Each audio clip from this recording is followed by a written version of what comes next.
ഏവർക്കും smart start PSCയുടെ പുതിയൊരു വീഡിയോയിലേക്ക് സ്വാഗതം. ഇന്ന് നമ്മൾ പഠിക്കാൻ പോകുന്നത് ഉപദ്വീപീയ നദികളെ പറ്റിയിട്ടാണ്. +1 NCERT മൂന്നാമത്തെ അധ്യായം നീരൊഴുക്ക് വ്യൂഹത്തിലെ അവസാനത്തെ ഭാഗമാണ് ഇന്ന് പഠിക്കാൻ പോകുന്നത്. ഉപദ്വീപീയ നീരൊഴുക്ക് വ്യൂഹം നമുക്ക് പഠിക്കാം. ഉപദ്വീപീയ നീരൊഴുക്ക് വ്യൂഹം ഹിമാലയൻ നീരൊഴുക്കിനേക്കാൾ പഴക്കമുള്ളതാണ്. വിശാലമായതും ആഴം കുറഞ്ഞതുമായ താഴ്വരകൾ, നദികളുടെ വളർച്ചയുടെ പൂർണ്ണത എന്നിവയിൽ നിന്നെല്ലാം ഇത് വ്യക്തമാണ്. പശ്ചിമ തീരത്തിനടുത്ത് സ്ഥിതി ചെയ്യുന്ന പശ്ചിമഘട്ടം പ്രധാന ഉപദ്വീപീയ നദികളെ ബംഗാൾ ഉൾക്കടലിലേക്ക് ഒഴുകുന്നവ, അറബിക്കടലിലേക്ക് ഒഴുകുന്നവ എന്നിങ്ങനെ വേർതിരിക്കുന്ന ജലവിഭാജകമായി നിലകൊള്ളുന്നു. നർമ്മദ, താപ്തി എന്നിവ ഒഴികെ മിക്ക ഉപദ്വീപീയ നദികളും പടിഞ്ഞാറു നിന്നും കിഴക്കോട്ട് ഒഴുകുന്നവയാണ്. ഉപദ്വീപിന്റെ വടക്കു ഭാഗത്തു നിന്നും ഉത്ഭവിക്കുന്ന ചമ്പൽ, സിന്ധ്, ബെത്വ, സോൺ, കെൻ എന്നിവ ഗംഗാ നദീവ്യൂഹത്തിൽ ഉൾപ്പെടുന്നു. ഉപദ്വീപീയ നദീവ്യൂഹത്തിലെ മറ്റ് പ്രധാന നദികളാണ് മഹാനദി, ഗോദാവരി, കൃഷ്ണ, കാവേരി എന്നിവ. കൃത്യമായ ഗതി, മിയാൻഡറുകളുടെ അഭാവം, വറ്റിപ്പോകുന്ന അവസ്ഥ എന്നിവ ഉപദ്വീപീയ നദികളുടെ പ്രത്യേകതകളാണ്. ഭ്രംശ താഴ്വരയിലൂടെ ഒഴുകുന്ന നർമ്മദ, താപ്തി എന്നിവ ഇതിൽ നിന്നും വിഭിന്നമാണ്. ഉപദ്വീപീയ നീരൊഴുക്ക് വ്യൂഹവുമായി ബന്ധപ്പെട്ട് എന്തൊക്കെ കാര്യങ്ങളാണ് നമ്മളിവിടെ പറഞ്ഞത്? ഉപദ്വീപീയ നദീവ്യൂഹത്തിൽ ഉൾപ്പെടുന്ന പ്രധാന നദികൾ ഏതൊക്കെയാണ്? മഹാനദി, ഗോദാവരി, കൃഷ്ണ, കാവേരി. ഉപദ്വീപീയ നദീവ്യൂഹത്തിൽ ഉൾപ്പെടുന്ന പ്രധാന പോഷക നദികളാണ് മഹാനദി, ഗോദാവരി, കൃഷ്ണ, കാവേരി. ഉപദ്വീപീയ നദികളിൽ മിക്കവയും പടിഞ്ഞാറ് നിന്ന് കിഴക്കോട്ട് ഒഴുകുന്ന നദികളാണ്. എന്നാൽ പടിഞ്ഞാറോട്ട് ഒഴുകുന്ന ഉപദ്വീപീയ നദികളാണ് നർമ്മദയും താപ്തിയും. അപ്പോൾ പ്രധാനപ്പെട്ട ഉപദ്വീപീയ നദികളാണ് മഹാനദി, ഗോദാവരി, കൃഷ്ണ, കാവേരി. പടിഞ്ഞാറോട്ട് ഒഴുകുന്ന ഉപദ്വീപീയ നദികളാണ് നർമ്മദയും താപ്തിയും. ഉപദ്വീപീയ നദികളിൽ മിക്കവയും പടിഞ്ഞാറ് നിന്ന് ഉത്ഭവിച്ച് കിഴക്കോട്ട് ഒഴുകുന്നവയാണ്. ഉപദ്വീപീയ നദികളെ രണ്ട് ജലവിഭാജകമായിട്ട് വേർതിരിക്കുന്നത് പശ്ചിമഘട്ടമാണ്.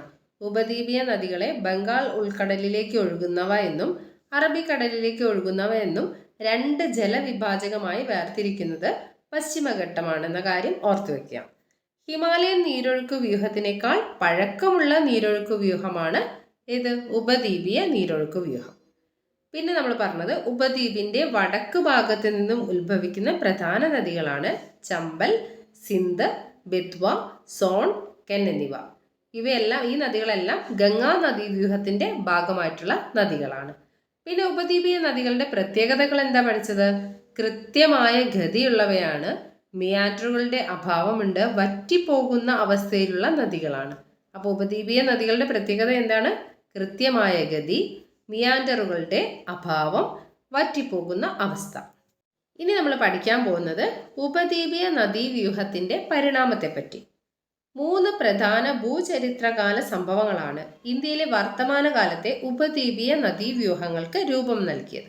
ഒന്നാമത്തേത്, ടെർഷറി മഹായുഗത്തിന്റെ ആരംഭദശയിൽ ഉപദ്വീപിന്റെ പശ്ചിമ പാർശ്വമേഖലയ്ക്ക് അവതലനം സംഭവിച്ചു. ഈ ഭാഗങ്ങൾ ജലത്തിനടിയിൽ മുങ്ങിപ്പോകുന്നതിന് കാരണമായി.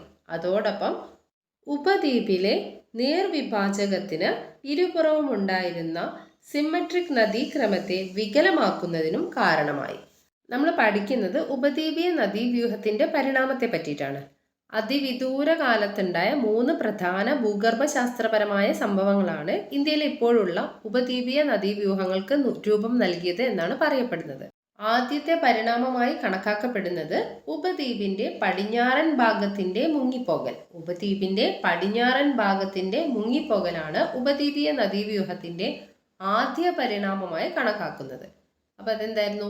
ടെർഷറി യുഗത്തിന്റെ ആരംഭദശയിൽ ഉപദ്വീപിന്റെ പടിഞ്ഞാറുള്ള ഭാഗം കടലിനടിയിലേക്ക് മുങ്ങിപ്പോയി.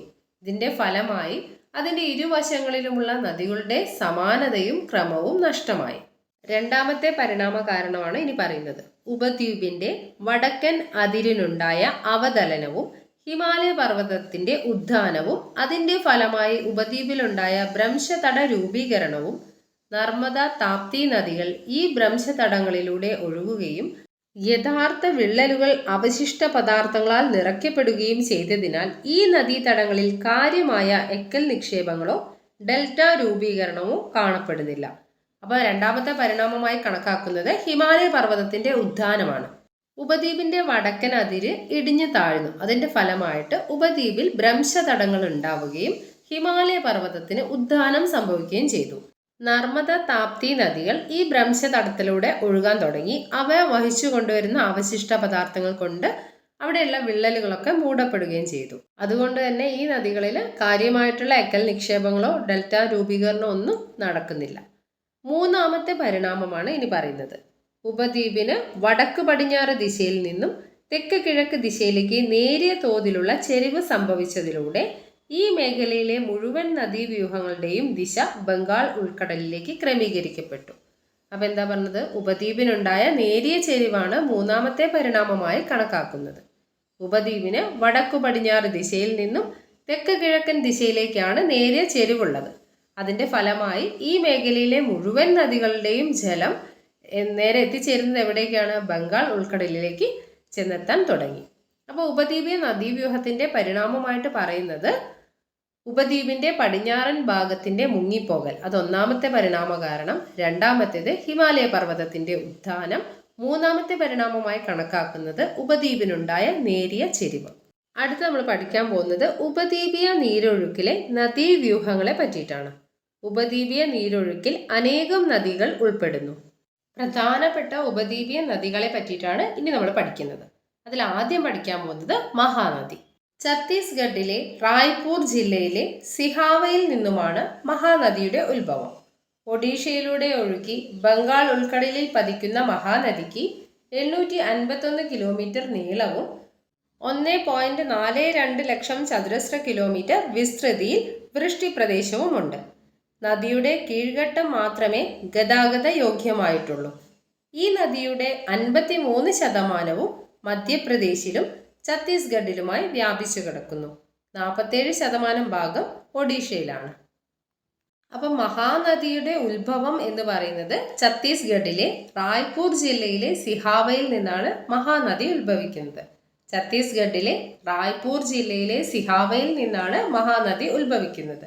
മഹാനദിയുടെ പതനം എവിടെയാണ്? ബംഗാൾ ഉൾക്കടലിലാണ് മഹാനദി പതിക്കുന്നത്. മഹാനദിക്ക് 851 കിലോമീറ്റർ നീളമുണ്ട്. അപ്പം സിഹാവയിൽ നിന്ന് ഉത്ഭവിച്ച് ബംഗാൾ ഉൾക്കടലിൽ പതിക്കുന്ന മഹാനദിക്ക് 851 കിലോമീറ്റർ നീളവും 1.42 ലക്ഷം ചതുരശ്ര കിലോമീറ്റർ വിസ്തൃതിയുള്ള വൃഷ്ടിപ്രദേശവുമാണ് ഉള്ളത്. മഹാനദിയുടെ 53% ഉൾക്കൊള്ളുന്നത് മധ്യപ്രദേശിലും ഛത്തീസ്ഗഡിലുമാണ്. ബാക്കി വരുന്ന 47% ഭാഗം ഒഡീഷയിലുമാണ് ഉൾക്കൊള്ളുന്നത്. അടുത്ത ഉപദ്വീപിയൻ നദിയാണ് ഗോദാവരി. ഗോദാവരിയെ പറ്റി പഠിക്കാം. ഏറ്റവും വലിയ ഉപദ്വീപീയ നദീവ്യൂഹമായ ഗോദാവരി ദക്ഷിണ ഗംഗ എന്നറിയപ്പെടുന്നു. മഹാരാഷ്ട്രയിലെ നാസിക് ജില്ലയിൽ നിന്ന് ഉത്ഭവിക്കുന്ന ഗോദാവരി ബംഗാൾ ഉൾക്കടലിൽ പതിക്കുന്നു. അതിൻ്റെ പോഷക നദികൾ മഹാരാഷ്ട്ര, ഛത്തീസ്ഗഡ്, ഒഡീഷ, ആന്ധ്രാപ്രദേശ്, മധ്യപ്രദേശ് എന്നീ സംസ്ഥാനങ്ങളിലൂടെ ഒഴുകുന്നു. 1465 കിലോമീറ്റർ നീളത്തിൽ ഒഴുകുന്ന ഗോദാവരിയുടെ വൃഷ്ടിപ്രദേശത്തിന്റെ വിസ്തൃതി 3.13 ലക്ഷം ചതുരശ്ര കിലോമീറ്ററാണ്. ഇതിൻ്റെ 49% മഹാരാഷ്ട്രയിലും 20% മധ്യപ്രദേശിലും ഛത്തീസ്ഗഡിലും ശേഷിക്കുന്ന ഭാഗം ആന്ധ്രാപ്രദേശിലുമായി വ്യാപിച്ചു കിടക്കുന്നു. പെൻഗംഗ, ഇന്ദ്രാവതി, പ്രാൺഹിത, മഞ്ചീര എന്നിവയാണ് പ്രധാന പോഷക നദികൾ. പോളാവാരത്ത് നദി മനോഹരമായ ഗിരികന്ധര താഴ്വരകൾ സൃഷ്ടിക്കുന്നു. ഇതിന് തെക്കുള്ള ഭാഗങ്ങൾ വലിയ തോതിൽ പ്രളയ സാധ്യതയുള്ളവയാണ്. ഡെൽറ്റ ഭാഗങ്ങളിൽ മാത്രമാണ് ഗോദാവരി നദി ഗതാഗത യോഗ്യമായിട്ടുള്ളത്. രാജമുദ്രയ്ക്ക് ശേഷം നദി ഡെൽറ്റ നിർമ്മിച്ചുകൊണ്ട് ധാരാളം ശാഖകളായി പിരിയുന്നു. അപ്പോൾ ഗോദാവരി നദിയെ പറ്റിയിട്ട് എന്തൊക്കെ പോയിന്റ്സ് ആണ് നമ്മളിവിടെ പഠിച്ചത്? ഏറ്റവും വലിയ ഉപദ്വീപീയ നദീവ്യൂഹമാണ് ഗോദാവരി. ഏറ്റവും വലിയ ഉപദ്വീപീയ നദി ഏതാണ്? ഗോദാവരിയാണ് ഏറ്റവും വലിയ ഉപദ്വീപീയ നദി. ഗോദാവരിയെ ദക്ഷിണ ഗംഗ എന്ന പേരിലും അറിയപ്പെടുന്നുണ്ട്. ഏറ്റവും വലിയ ഉപദ്വീപീയ നദീവ്യൂഹമാണ് ഗോദാവരി. ദക്ഷിണ ഗംഗ എന്ന പേരിൽ അറിയപ്പെടുന്നതും ഗോദാവരി നദിയാണ്. മഹാരാഷ്ട്രയിലെ നാസിക് ജില്ലയിൽ നിന്നാണ് ഗോദാവരി നദി ഉത്ഭവിക്കുന്നത്. നാസിക്കിൽ നിന്ന് ഉത്ഭവിച്ച ഗോദാവരി ചെന്ന് പതിക്കുന്നത് ബംഗാൾ ഉൾക്കടലിലാണ്. അപ്പം ഉപദ്വീപീയ നദികളിൽ ഏറ്റവും വലിയ നദിയാണ് ഗോദാവരി. ദക്ഷിണ ഗംഗ എന്നറിയപ്പെടുന്നത് ഗോദാവരി നദിയാണ്. മഹാരാഷ്ട്രയിലെ നാസിക്കിൽ നിന്നാണ് ഗോദാവരി ഉത്ഭവിക്കുന്നത്. പതനം എവിടെയാണ്? ബംഗാൾ ഉൾക്കടലിലാണ് പതിക്കുന്നത്. ഗോദാവരിയുടെ പ്രധാന പോഷക നദികൾ ഏതൊക്കെയാണ്? പെൻഗംഗ, ഇന്ദ്രാവതി, പ്രാണഹിത, മഞ്ചീര എന്നിവയാണ് പ്രധാന പോഷക നദികൾ. ഗോദാവരി നദിയുടെ നീളം എന്ന് പറയുന്നത് 1465 കിലോമീറ്റർ ആണ്. 3.13 ലക്ഷം ചതുരശ്ര കിലോമീറ്റർ വിസ്തൃതിയുള്ള വൃഷ്ടിപ്രദേശവും ഗോദാവരി നദിക്കുണ്ട്. അടുത്തതായിട്ട് നമ്മൾ പഠിക്കാൻ പോകുന്ന ഉപദ്വീപീയൻ നദിയാണ് കൃഷ്ണ നദി. കിഴക്കോട്ടൊഴുകുന്ന ഉപദ്വീപീയ നദികളിൽ രണ്ടാമത്തെ വലിയ നദിയായ കൃഷ്ണ സഹ്യാദ്രിയിലെ മഹാബലേശ്വരിൽ നിന്ന് ഉത്ഭവിക്കുന്നു. 1401 കിലോമീറ്റർ ദൂരത്തിൽ ഒഴുകുന്ന കൃഷ്ണയുടെ പ്രധാന പോഷക നദികളാണ് കൊയ്ന, തുംഗഭദ്ര, ഭീമ എന്നിവ. കൃഷ്ണയുടെ വൃഷ്ടിപ്രദേശത്തിൻ്റെ 27% മഹാരാഷ്ട്രയിലും 44% കർണാടകത്തിലും 29% ആന്ധ്രാപ്രദേശിലും തെലുങ്കാനയിലുമാണ്. അപ്പോൾ കൃഷ്ണ നദിയുമായി ബന്ധപ്പെട്ട് എന്തൊക്കെ കാര്യങ്ങളാണ് പഠിച്ചത്? കിഴക്കോട്ടൊഴുകുന്ന ഉപദ്വീപീയ നദികളിൽ രണ്ടാമത്തെ വലിയ നദിയാണ് കൃഷ്ണ നദി. ഏറ്റവും വലിയ നദി ഏതാണ്? ഗോദാവരി നദിയാണ്. രണ്ടാമത്തെ വലിയ നദിയാണ് കൃഷ്ണ നദി. ഇത് സഹ്യാദ്രിയിലെ മഹാബലേശ്വരിൽ നിന്നാണ് ഉത്ഭവിക്കുന്നത്. കൃഷ്ണ നദി ഉത്ഭവിക്കുന്നത് സഹ്യാദ്രിയിലെ മഹാബലേശ്വരിൽ നിന്നാണ് ഉത്ഭവിക്കുന്നത്. കൃഷ്ണ നദി ചെന്ന് പതിക്കുന്നത് ബംഗാൾ ഉൾക്കടലിലേക്കാണ് എന്ന കാര്യം ഓർത്തു വയ്ക്കുക. 1401 കിലോമീറ്റർ ആണ് കൃഷ്ണ നദിയുടെ നീളം. കൃഷ്ണ നദിയുടെ പ്രധാന പോഷക നദികൾ ഏതൊക്കെയാണ്? കൊയ്ന, തുംഗഭദ്ര, ഭീമ എന്നിവയാണ് പ്രധാന പോഷക നദികൾ. കൃഷ്ണ നദിയുടെ പ്രധാന പോഷക നദികളാണ് കൊയ്ന, തുംഗഭദ്ര, ഭീമ എന്നിവ. അതുപോലെ കൃഷ്ണയുടെ വൃഷ്ടിപ്രദേശത്തിൻ്റെ 27% മഹാരാഷ്ട്രയിലാണ്, 44% കർണാടകത്തിലും 29% ആന്ധ്രാപ്രദേശിലും തെലുങ്കാനയിലുമാണെന്ന കാര്യം കൂടെ ഓർത്തു വയ്ക്കാം. അടുത്തതായി നമ്മൾ പഠിക്കാൻ പോകുന്ന ഉപദ്വീപീയൻ നദിയാണ് കാവേരി നദി. കർണാടകത്തിലെ കൊടക് ജില്ലയിൽ ബ്രഹ്മഗിരി കുന്നുകളിൽ നിന്നുമാണ് കാവേരി നദി ഉത്ഭവിക്കുന്നത്. 800 കിലോമീറ്റർ നീളമുള്ള നദിയുടെ നദീതടം 81,155 ചതുരശ്ര കിലോമീറ്റർ വിസ്തൃതമാണ്. നദിയുടെ വൃഷ്ടിപ്രദേശത്തിൻ്റെ ഉപരിഭാഗങ്ങളിൽ തെക്കു പടിഞ്ഞാറൻ മൺസൂൺ കാലത്തും കീഴ്ഭാഗങ്ങളിൽ വടക്കു കിഴക്കൻ മൺസൂൺ കാലത്തും മഴ ലഭിക്കുന്നതിനാൽ മറ്റു ഉപദ്വീപീയ നദികളെ അപേക്ഷിച്ച് വർഷത്തിലുടനീളം നീരൊഴുക്കിൽ കാര്യമായ ഏറ്റക്കുറച്ചിൽ ഉണ്ടാകാറില്ല. കാവേരി തടത്തിൻ്റെ 3% കേരളത്തിലും 42% കർണാടകത്തിലും 56% തമിഴ്നാട്ടിലുമാണ്. കബനി, ഭവാനി, അമരാവതി എന്നിവയാണ് പ്രധാന പോഷക നദികൾ. അപ്പോൾ കാവേരി നദിയുടെ ഉത്ഭവസ്ഥാനം എവിടെ നിന്നായിരുന്നു? ബ്രഹ്മഗിരി കുന്നുകളിൽ നിന്നാണ് കാവേരി നദി ഉത്ഭവിക്കുന്നത്. കർണാടകത്തിലെ കൊടക് ജില്ലയിലെ ബ്രഹ്മഗിരി കുന്നുകളിൽ നിന്നാണ് കാവേരി നദി ഉത്ഭവിക്കുന്നത്. കാവേരി നദിക്ക് 800 കിലോമീറ്ററോളം നീളമുണ്ട്. കാവേരി നദിയുടെ പ്രധാന പോഷക നദികളാണ് കബനി, ഭവാനി, അമരാവതി എന്നിവ. കാവേരി നദിയുടെ പ്രധാന പോഷക നദികളാണ് കബനി, ഭവാനി, അമരാവതി എന്നിവ. കാവേരി നദിയുടെ 3% കേരളത്തിലൂടെയാണ് ഒഴുകുന്നത്, 42% കർണാടകത്തിലൂടെയും 56% തമിഴ്നാട്ടിലൂടെയുമാണ് ഒഴുകുന്നത്. കാവേരി നദിയുടെ വൃഷ്ടിപ്രദേശത്തിൻ്റെ ഉപരിഭാഗങ്ങളിൽ തെക്ക് പടിഞ്ഞാറൻ മൺസൂൺ കാലത്തും കീഴ്ഭാഗങ്ങളിലാണെങ്കിൽ വടക്കു കിഴക്കൻ മൺസൂൺ കാലത്തുമാണ് മഴ നന്നായിട്ട് ലഭിക്കുന്നത്. അടുത്ത് നമ്മൾ പഠിക്കാൻ പോകുന്ന നദിയാണ് നർമ്മദ നദി. അമർഗണ്ഡക് പീഠഭൂമിയുടെ പടിഞ്ഞാറൻ ചെരിവിൽ 1057 മീറ്റർ ഉയരത്തിൽ നിന്നുമാണ് നർമ്മദ നദി ഉത്ഭവിക്കുന്നത്. വടക്ക് വിന്ധ്യാപർവ്വതത്തിനും തെക്ക് സത്പുര പർവ്വതത്തിനും ഇടയിലുള്ള ഭ്രംശ താഴ്വരയിലൂടെ ഒഴുകുന്ന ഈ നദി മാർബിൾ ശിലയിൽ മനോഹരമായ ഗിരികന്ധര താഴ്വര സൃഷ്ടിക്കുന്നു. കൂടാതെ ജബൽപൂരിനടുത്ത് ദുവാന്തർ വെള്ളച്ചാട്ടവും നിർമ്മിച്ചുകൊണ്ട് ഒഴുകുന്നു. 1312 കിലോമീറ്റർ ഒഴുകി ബറൂച്ചിന് തെക്കായി 27 കിലോമീറ്റർ നീളത്തിൽ വിശാലമായ അഴിമുഖം സൃഷ്ടിച്ചുകൊണ്ട് അറബിക്കടലിൽ പതിക്കുന്നു. 98,796 ചതുരശ്ര കിലോമീറ്റർ വൃഷ്ടിപ്രദേശമുള്ള നർമ്മദ നദിയിലാണ് സർദാർ സരോവർ ഡാം നിർമ്മിച്ചിരിക്കുന്നത്. നർമ്മദ നദിയുടെ ഉത്ഭവം എവിടെ നിന്നാണ്? അമർഗണ്ഡക് പീഠഭൂമിയുടെ പടിഞ്ഞാറൻ ചരിവിൽ നിന്നാണ് നർമ്മദ നദി ഉത്ഭവിക്കുന്നത്. അമർഗണ്ഡക് പീഠഭൂമിയുടെ പടിഞ്ഞാറൻ ചരിവിൽ നിന്നാണ് നർമ്മദ നദി ഉത്ഭവിക്കുന്നത്. അമർഗണ്ഡക് പീഠഭൂമിയിൽ ഉത്ഭവിക്കുന്ന നർമ്മദ നദി പതിക്കുന്നത് അറബിക്കടലിലാണ്. സർദാർ സരോവർ ഡാം സ്ഥിതി ചെയ്യുന്നത് ഏത് നദിയിലാണ്? നർമ്മദ നദിയിലാണ് സർദാർ സരോവർ ഡാം സ്ഥിതി ചെയ്യുന്നത്. നർമ്മദാ നദിയുടെ നീളം എന്ന് പറയുന്നത് 1312 കിലോമീറ്റർ നീളമുണ്ട്. അതുപോലെ നർമ്മദാ നദി ജബൽപൂരിനടുത്ത് വെച്ച് ധുവാന്തർ വെള്ളച്ചാട്ടം നിർമ്മിക്കുന്നു. കൂടാതെ ബറൂച്ചിന് തെക്കായി 27 കിലോമീറ്റർ നീളത്തിൽ വിശാലമായ അഴിമുഖവും സൃഷ്ടിച്ചുകൊണ്ടാണ് നർമ്മദാ നദി അറബിക്കടലിൽ പതിക്കുന്നത്. നർമ്മദാ നദി പടിഞ്ഞാറോട്ടൊഴുകുന്ന നദിയാണ്. പടിഞ്ഞാറോട്ടൊഴുകുന്ന രണ്ട് പ്രധാന നദികളാണുള്ളത്, നർമ്മദാ നദിയും താപ്തിയും. അപ്പം നർമ്മദാ നദി പടിഞ്ഞാറോട്ടൊഴുകി അറബിക്കടലിലാണ് പതിക്കുന്നത്. ആ കാര്യം മറന്നുപോകരുത്. അടുത്ത് നമുക്ക് പഠിക്കാനുള്ളത് താപ്തി നദിയെ പറ്റിയിട്ടാണ്. പടിഞ്ഞാറോട്ടൊഴുകുന്ന മറ്റൊരു പ്രധാന നദിയായ താപ്തി മധ്യപ്രദേശിലെ ബേട്ടൂർ ജില്ലയിൽ മുൾത്തായിൽ നിന്ന് ഉത്ഭവിക്കുന്നു. 724 കിലോമീറ്റർ നീളമുള്ള താപ്തി നദിയുടെ നദീതടം 65,145 ചതുരശ്ര കിലോമീറ്റർ വിസ്തൃതമാണ്. താപ്തി നദീതടത്തിന്റെ 79% മഹാരാഷ്ട്രയിലും 15% മധ്യപ്രദേശിലും ശേഷിക്കുന്ന 6% ഗുജറാത്തിലുമാണ്. പടിഞ്ഞാറോട്ടൊഴുകുന്ന താപ്തി നദിയെ പറ്റിയിട്ടാണ് നമ്മൾ പഠിക്കുന്നത്. മധ്യപ്രദേശിലെ ബേട്ടൂർ ജില്ലയിലെ മുൾട്ടായിൽ നിന്നാണ് താപ്തി നദി ഉത്ഭവിക്കുന്നത്. മധ്യപ്രദേശിലെ ബേട്ടൂർ ജില്ലയിലെ മുൾട്ടായിൽ നിന്നാണ് താപ്തി നദി ഉത്ഭവിക്കുന്നത്. താപ്തി നദിയുടെ നീളം എന്ന് പറയുന്നത് 724 കിലോമീറ്റർ ആണ്. അതുപോലെ താപ്തി നദിയുടെ 79% സ്ഥിതി ചെയ്യുന്നത് മഹാരാഷ്ട്രയിലാണ്. 15% ഒഴുകുന്നത് മധ്യപ്രദേശിലൂടെയും 6% ഗുജറാത്തിലൂടെയുമാണ് ഒഴുകുന്നത്. അടുത്തതായിട്ട് നമ്മൾ പഠിക്കുന്ന നദിയാണ് ലൂണി നദി. ആരവല്ലിക്ക് പടിഞ്ഞാറായിട്ടുള്ള രാജസ്ഥാനിലെ ഏറ്റവും വലിയ നദീവ്യൂഹമാണ് ലൂണി. പുഷ്കറിനടുത്ത് നിന്ന് ഉത്ഭവിക്കുന്ന സരസ്വതി, സബർമതി എന്നീ രണ്ട് ശാഖകൾ ആരവല്ലി നിരകൾ കടന്ന് ഗോവിന്ദ് ഗണ്ഡിൽ സംഗമിക്കുന്നതോടെ ലൂണി നദി രൂപം കൊള്ളുന്നു.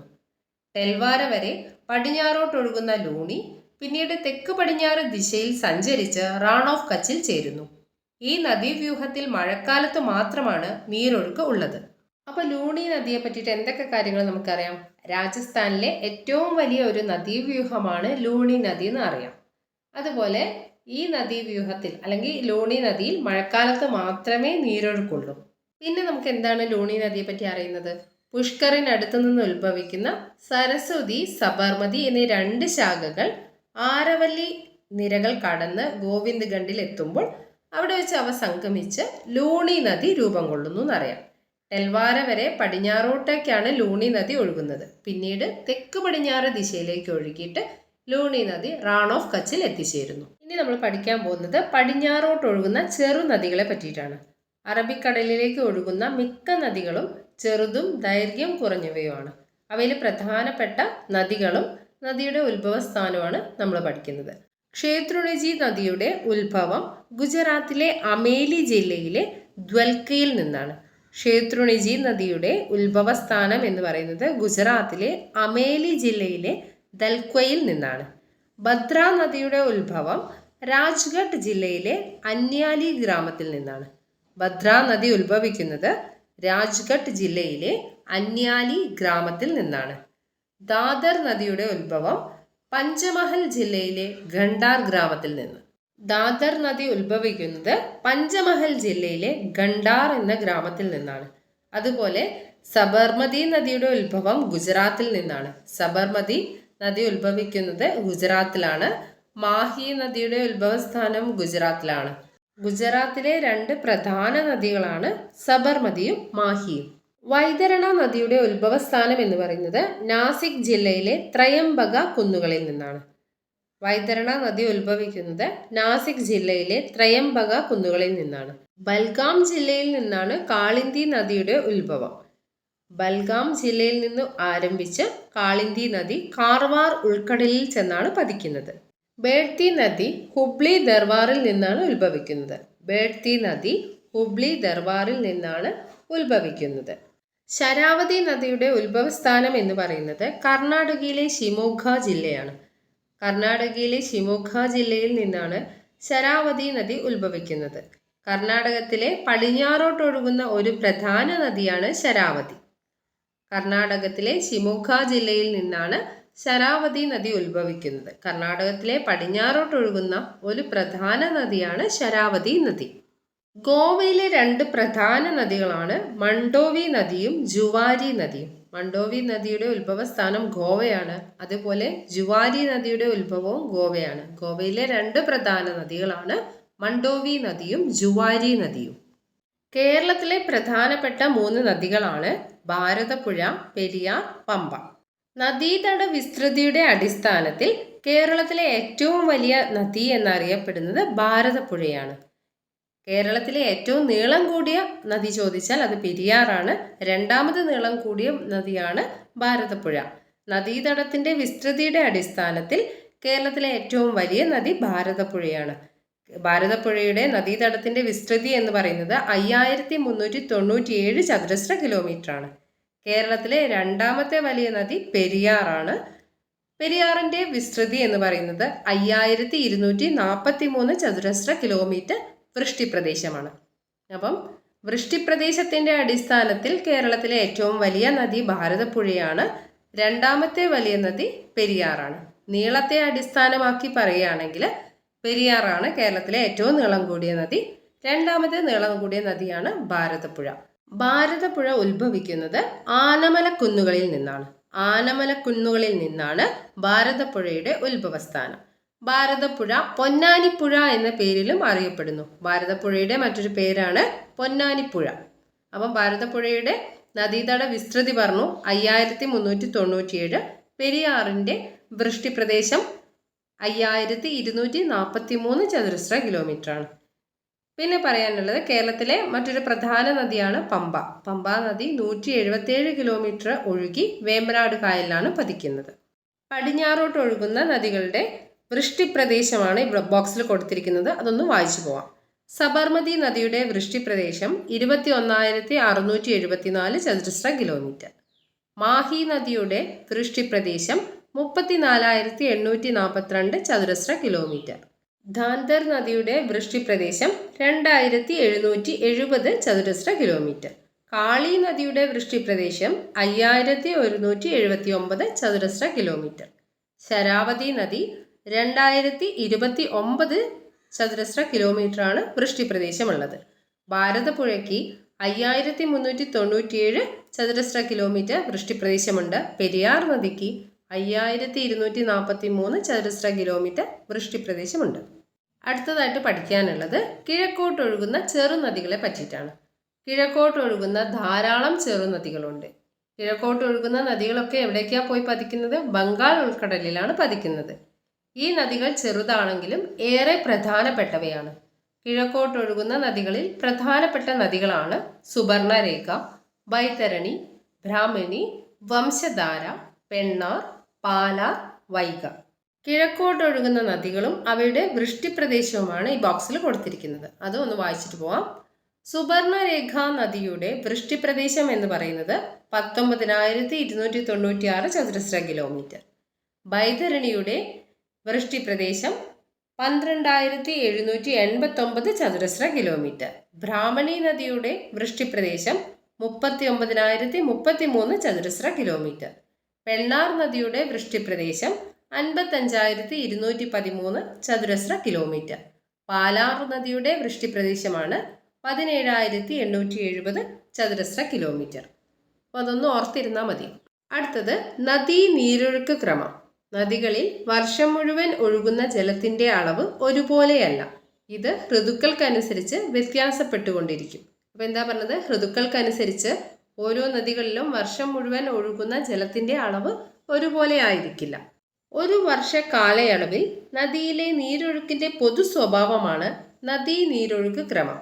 ഹിമാലയത്തിൽ നിന്ന് ഉത്ഭവിക്കുന്ന നദികൾ വറ്റാത്ത നദികളാണ്. കാരണം അവയ്ക്ക് ഹിമാനിയിൽ നിന്നും മഞ്ഞൊരുകിയും മഴക്കാലത്ത് മഴയിൽ നിന്നും ജലം ലഭിക്കുന്നു. ഒരു വർഷം ഒരു നദിയിലൂടെ ഒഴുകുന്ന ജലത്തിന്റെ പൊതു സ്വഭാവത്തെയാണ് നദീവ്യവസ്ഥ അല്ലെങ്കിൽ നദീ നീരൊഴുക്ക് ക്രമം എന്നറിയപ്പെടുന്നത്. ഒരു വർഷം ഒരു നദിയിലൂടെ ഒഴുകുന്ന ജലത്തിന്റെ പൊതുവായിട്ടുള്ള സ്വഭാവത്തെയാണ് നദീവ്യവസ്ഥ അല്ലെങ്കിൽ നദീ നീരൊഴുക്ക് ക്രമം എന്നറിയപ്പെടുന്നത്.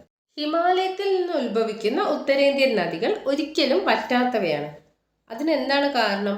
വേനൽക്കാലത്താണെങ്കിൽ ഹിമാനിയിൽ നിന്നും മഞ്ഞൊരുകിയും ധാരാളം ജലം നദികളിലേക്ക് എത്തുന്നുണ്ട്. മഴക്കാലത്താണെങ്കിൽ മഴയിൽ നിന്നും ഈ നദികൾക്ക് ജലം ലഭിക്കുന്നുണ്ട്. അതുകൊണ്ടാണ് ഹിമാലയൻ നദികൾ ഒരിക്കലും വറ്റാത്തത്. എന്നാൽ ദക്ഷിണേന്ത്യൻ നദികളുടെ സ്വഭാവം വളരെ വ്യത്യസ്തമാണ്. ദക്ഷിണേന്ത്യൻ നദികൾ ഹിമാനികളിൽ നിന്നല്ല ഉത്ഭവിക്കുന്നത്. അതിനാൽ അവയുടെ നീരൊഴുക്ക് വ്യവസ്ഥയിൽ ഏറ്റക്കുറച്ചിലുകൾ ഉണ്ടാകും. ദക്ഷിണേന്ത്യൻ നദിയിലെ നീരൊഴുക്ക് ക്രമം മഴയെ മാത്രം ആശ്രയിച്ചിട്ടുള്ളതാണ്. മൺസൂൺ കാലത്ത് ഈ നദികളിൽ നീരൊഴുക്ക് കാര്യമായി വർദ്ധിക്കുന്നു. ഇനി നമ്മൾ പഠിക്കാൻ പോകുന്നത് ഹിമാലയൻ നദികളും ഉപദ്വീപീയൻ നദികളും തമ്മിലുള്ള വ്യത്യാസമാണ്. ആദ്യം ഉത്ഭവസ്ഥാനം. ഹിമാലയൻ നദികളുടെ ഉത്ഭവസ്ഥാനം എന്ന് പറയുന്നത് ഹിമാനികൾ നിറഞ്ഞ ഹിമാലയ പർവ്വതത്തിൽ നിന്നാണ് ഹിമാലയൻ നദികൾ ഉത്ഭവിക്കുന്നത്. ഉപദ്വീപീയ നദികളുടെ ഉത്ഭവസ്ഥാനം എവിടെ നിന്നാണ്? ഉപദ്വീപീയ പീഠഭൂമിയിൽ നിന്നും മധ്യ ഉന്നത തടത്തിൽ നിന്നുമാണ് ഉപദ്വീപീയ നദികൾ ഉത്ഭവിക്കുന്നത്. രണ്ടാമത്തേത് നീരൊഴുക്ക് സ്വഭാവം.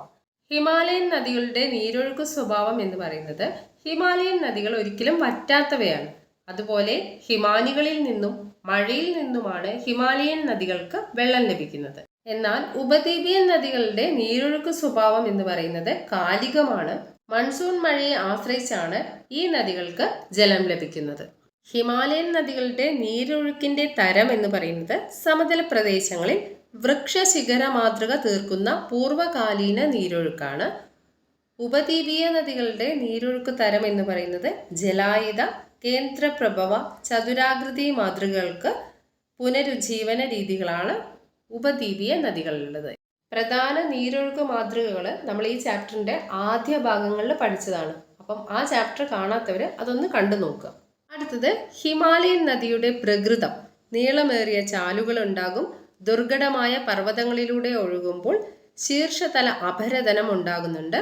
നദീ അപഹരണം, സമതലങ്ങളിൽ വലയങ്ങൾ രൂപപ്പെടുത്തൽ, ഗതി മാറി ഒഴുകൽ എന്നിവ ഹിമാലയൻ നദികളുടെ പ്രത്യേകതയാണ്. എന്നാൽ ഉപദ്വീപീയൻ നദികളുടെ പ്രത്യേകതകൾ എന്താണ്? കൃത്യമായി ക്രമീകരിക്കപ്പെട്ട താഴ്വരകളോട് കൂടിയവയാണ്. ചെറുതും സ്ഥിരതയുള്ളതുമായ ചാലുകളായിരിക്കും ഉപദ്വീപീയ നദികൾ സൃഷ്ടിക്കുന്നത്. അടുത്തത് വൃഷ്ടിപ്രദേശം. ഹിമാലയൻ നദികളുടെ വൃഷ്ടിപ്രദേശം എന്ന് പറയുന്നത് വളരെ വിസ്തൃതമായ തടങ്ങളാണ്. എന്നാൽ ഉപദ്വീപീയ നദികളുടെ വൃഷ്ടിപ്രദേശം താരതമ്യേന വിസ്തൃതി കുറഞ്ഞ തടങ്ങളായിരിക്കും. അടുത്തത് നദിയുടെ പ്രായം. ഹിമാലയൻ നദികളാണെങ്കിൽ യുവത്വഘട്ടത്തിലുള്ള തീവ്രശക്തിയുള്ള നീരൊഴുക്കുള്ള നദികളാണ് ഹിമാലയൻ നദികൾ. എന്നാൽ ഉപദ്വീപീയ നദികൾ അപക്ഷയത്തിലൂടെ ഏറെക്കുറെ നിരപ്പായ തലത്തിൽ എത്തിച്ചേർന്ന പ്രായാധിക്യമുള്ള നദികളാണ്. ഹിമാലയൻ നദികൾ എന്ന് പറയുന്നത് യുവത്വഘട്ടത്തിലുള്ള നദികളാണ്. എന്നാൽ പ്രായാധിക്യമുള്ള നദികളാണ് ഉപദ്വീപീയ നദികൾ. ഇപ്പം നമ്മൾ പഠിച്ചത് ഹിമാലയൻ നദികളും ഉപദ്വീപീയൻ നദികളും തമ്മിലുള്ള വ്യത്യാസമാണ്. ഈ വീഡിയോ ഒന്ന് പോസ് ചെയ്ത് വെച്ചിട്ട് അറിയാത്ത കിട്ടാത്ത പോയിന്റ്സ് വല്ലതും ഉണ്ടെങ്കിൽ ഒന്ന് നോട്ട് ചെയ്ത് വെക്കുക. അടുത്ത ഭാഗം നോക്കാം. ഒരു നിശ്ചിത സമയത്തിനുള്ളിൽ ഒരു നദിയിലൂടെ ഒഴുകുന്ന ജലത്തിന്റെ അളവിനെയാണ് നീരൊഴുക്കിന്റെ തോത് അല്ലെങ്കിൽ ഡിസ്ചാർജ് എന്ന് പറയുന്നത്. ഒരു നിശ്ചിത സമയത്തിനുള്ളിൽ ഒരു നദിയിലൂടെ ഒഴുകുന്ന ജലത്തിന്റെ അളവിനെ പറയുന്നത് നീരൊഴുക്കിന്റെ തോത് എന്നാണ്. നീരൊഴുക്കിന്റെ തോത് അളക്കുന്നത് ഘന അടിയിലോ അല്ലെങ്കിൽ ഘന മീറ്ററിലോ ആണ്.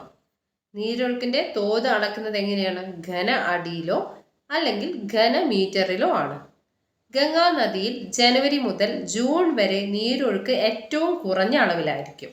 ഓഗസ്റ്റ്, സെപ്റ്റംബർ മാസങ്ങളിലാണ് ഏറ്റവും അധികം നീരൊഴുക്ക് കാണുന്നത്. സെപ്റ്റംബറിന് ശേഷം നീരൊഴുക്ക് കുത്തനെ കുറയുന്നു. അതിനാൽ മഴക്കാലത്ത് ഗംഗാ നദിക്ക് മൺസൂൺ വ്യവസ്ഥ ആയിരിക്കും. എന്നാൽ ഗംഗാ തടത്തിന്റെ കിഴക്ക് ഭാഗത്തെയും പടിഞ്ഞാറു ഭാഗത്തെയും നദീവ്യവസ്ഥകൾ തമ്മിൽ കാര്യമായ വ്യത്യാസമുണ്ട്.